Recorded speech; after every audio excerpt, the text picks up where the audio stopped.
PDP नेता और महबूब मुफ्ती की बेटी इल्तिजा मुफ्ती के एक बयान पर विवाद हो गया है। इल्तिजा ने हिंदू धर्म और हिंदुत्व में अंतर बताते हुए हिंदुत्व को बीमारी बता दिया। इल्तिजा मुफ्ती ने कहा कि हिंदुत्व नफरत का दर्शन है। हिंदुओं का शासन स्थापित करने के मकसद से सावरकर ने भारत में इस दर्शन को फैलाया। हिंदुत्व और हिंदुइज्म में बहुत फर्क है।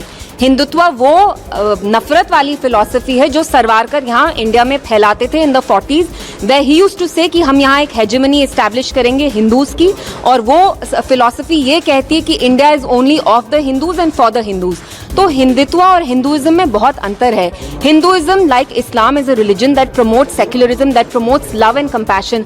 So let's not deliberately distort it. और जो मैंने बोला, मैं डंके की चोट पे कहती हूँ कि आजकल जय श्री राम, जिस आप राम राज्य की बात करते थे, वो राम राज्य का नहीं है।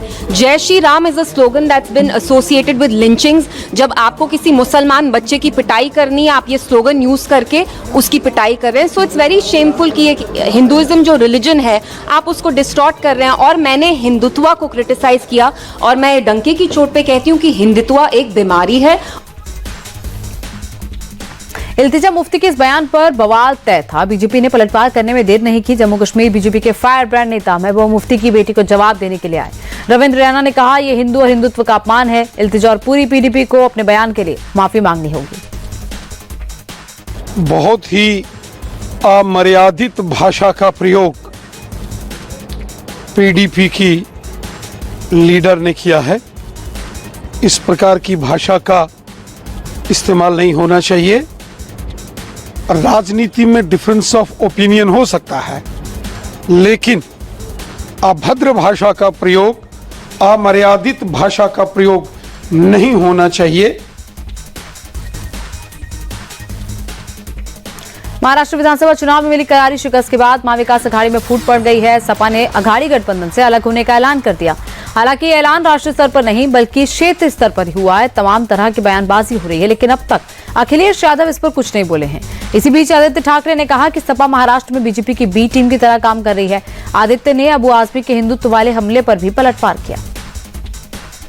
कभी कभी भाजपा की बी टीम, यानी यहाँ क्या अखिलेश जी के नहीं, अखिलेश जी अपनी लड़ाई लड़ रहे हैं। यहाँ की जो है वो कभी कभी भाजपा की बी टीम की जैसे बर्ताव करते हैं, वो हमने पहले भी देखा है। और इस चुनाव में भी मुझे ज़्यादा बोलने के लिए आप इस पर ना लाइए। उन्होंने किसकी मदद की, कैसे मदद की, तो सबको जाहिर है। लेकिन मैं ये कहना चाहता हूँ कि कल का जो ट्वीट था वो पहले भी करते हैं, लेकिन हमारा जो हिंदुत्व है स्पष्ट है। हमने कभी ये नहीं कहा कि हम हिंदुत्ववादी नहीं है। हमारा हिंदुत्व घर में चूल्हा जलाने वाला हिंदुत्व है, हाथ को काम देने वाला हिंदुत्व है। हृदय में राम और हाथ को काम, ये करने वाला हिंदुत्व, और हम स्पष्ट है।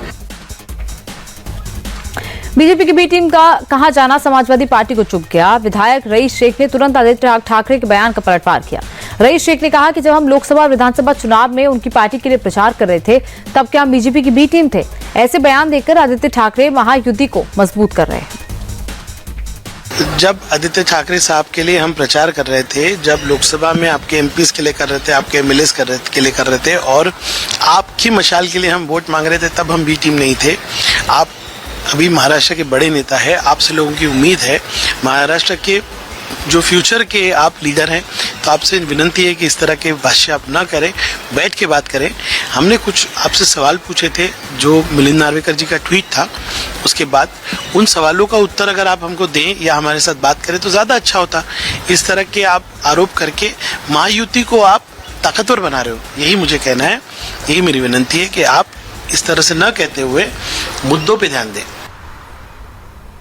शंभू बॉर्डर पर एक बार फिर जबरदस्त घमासान दिखा। किसान दिल्ली कूच करने के लिए अड़े रहे तो पुलिस भी उन्हें आगे ना बढ़ने देने के लिए डटी थी।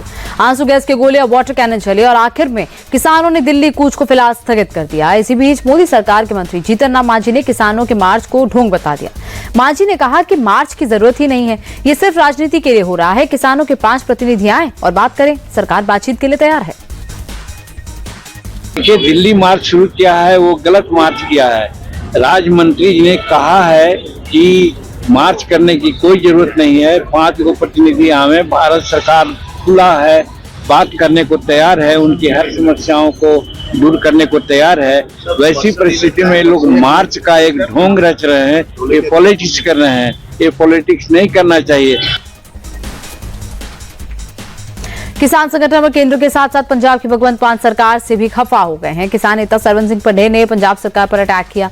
उन्होंने कहा कि पंजाब की मान सरकार केंद्र सरकार से मिली हुई है, केंद्र से लड़ाई बाद में होगी, पहले पंजाब सरकार से निपटा जाएगा। हम कहते थे भी भगवंत मान सरकार केंद्र से मिली हुई है और जिस तरह से मीडिया को रोका जा रहा है ये बहुत निंदनीय है। मुख्यमंत्री साहब सामने आए, केजरीवाल साहब सामने आए और बताएं हमें कि आप मीडिया को क्यों रोक रहे हैं। आप केंद्र से मिले हुए हैं, आप चलते हम किसान मजदूर के साथ हैं।